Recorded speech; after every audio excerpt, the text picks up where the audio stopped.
Percaya nggak kalau dalam diri kita itu ada Allah? Percaya? Perlu dibuktikan? Perlu dibuktikan? Allah maha hidup bukan? Maha hidup. Bukti hidup pada diri kita apa? Nafas. Masih harus dibuktikan bahwa nafas itu wujud nyata keberadaan dia dalam diri kita. Nafas pernah tidur? Ngantuk? Itulah yang dikatakan di Quran surat Al-Baqarah. La ta'khudhuhu sinatu wala naum. Gak pernah tidur, gak pernah ngantuk. Gak usah jauh-jauh, nafas saja dulu. Oke, Bapak Ibu bisa mendengarkan saya sekarang? Bisa. Kenapa?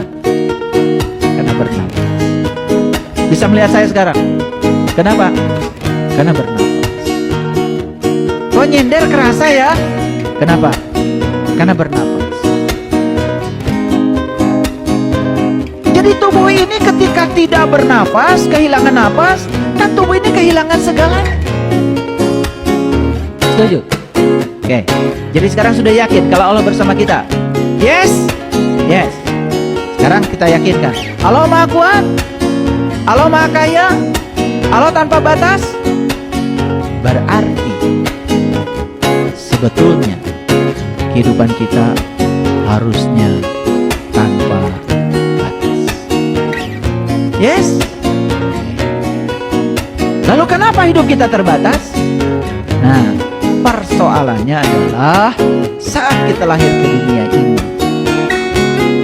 kita lahir di lingkungan yang memprogram pikiran kita menjadi terbatas. Maaf ya, makanya putus siklus itu. Kalau kita pernah mendengarkan kata-kata yang membatasi dari orang tua kita, nah, cari uang itu susah, hidup itu penuh perjuangan.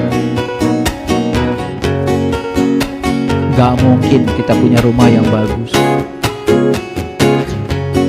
gak mungkin kita bisa sekolah tinggi. Pernah gak mendengar kata-kata itu? Oke, stop kata-kata itu. Itu kata-kata yang merusak, yang diulang-ulang. Mereka tidak salah, karena mereka tidak tahu dampaknya. Tapi setelah kita belajar kesadaran ini, saya tidak akan mengulang-ulang kata-kata yang dapat membatasi pikiran anak-anak saya. Coba orang tua itu aneh ya.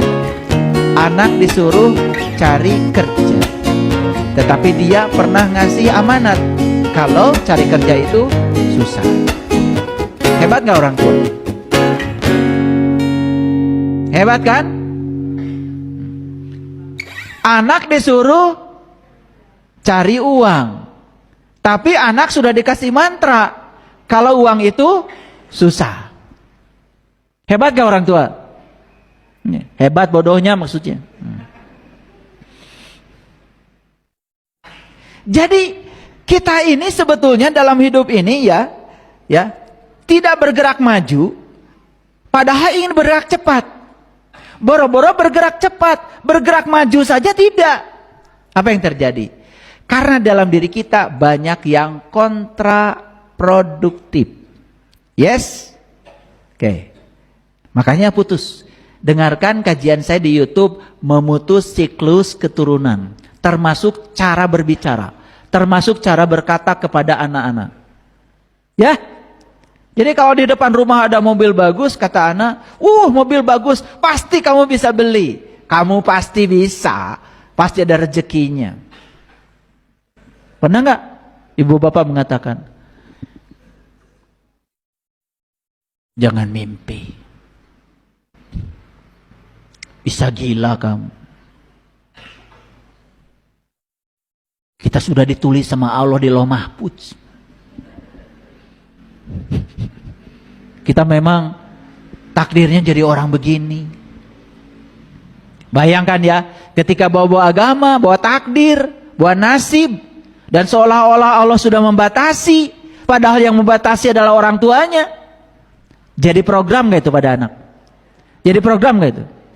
Bapak Ibu, setiap hari banyak orang tua yang datang pada saya ingin anaknya diprogram ulang oleh saya. Ngerjain saya.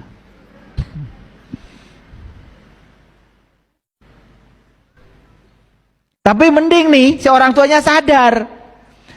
Yang luar biasa sampai sekarang banyak orang tua yang gak sadar kalau dia pernah program salah di otak anaknya.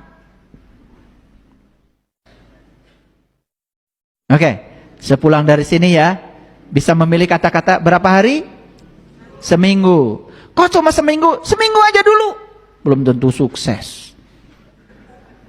Ya, seminggu dulu. Tapi disiplin. Nah, nanti akan saya lihat minggu depan akan kelihatan jalur mentalnya, rute baru kehidupannya akan kelihatan nih. Dari ini saya sedang menghafal, kalian nih sedang menghafal. Sedang saya rasakan nih energinya. Nanti minggu depan saya udah bisa merasakan. Dari tatapan matanya udah kelihatan tuh. Apakah udah ada rute baru kehidupannya, sudah ada jalur mental baru, itu kelihatan nanti.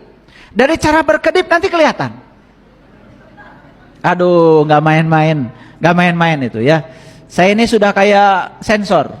Bisa gampang. 1000 tahun yang lalu aja bisa dibaca kok datanya. Apalagi yang hari ini ya. Oke. Baik Bapak Ibu. Jadi sudah tahu ya. Semua batasan yang diciptakan pikiran adalah penghancuran diri dalam penjara keterbatasan. Jadi kita ini selama ini gak sadar ya. Kalau kitalah yang telah menghancurkan kehidupan kita. Yuk sekarang kita bangkit ya.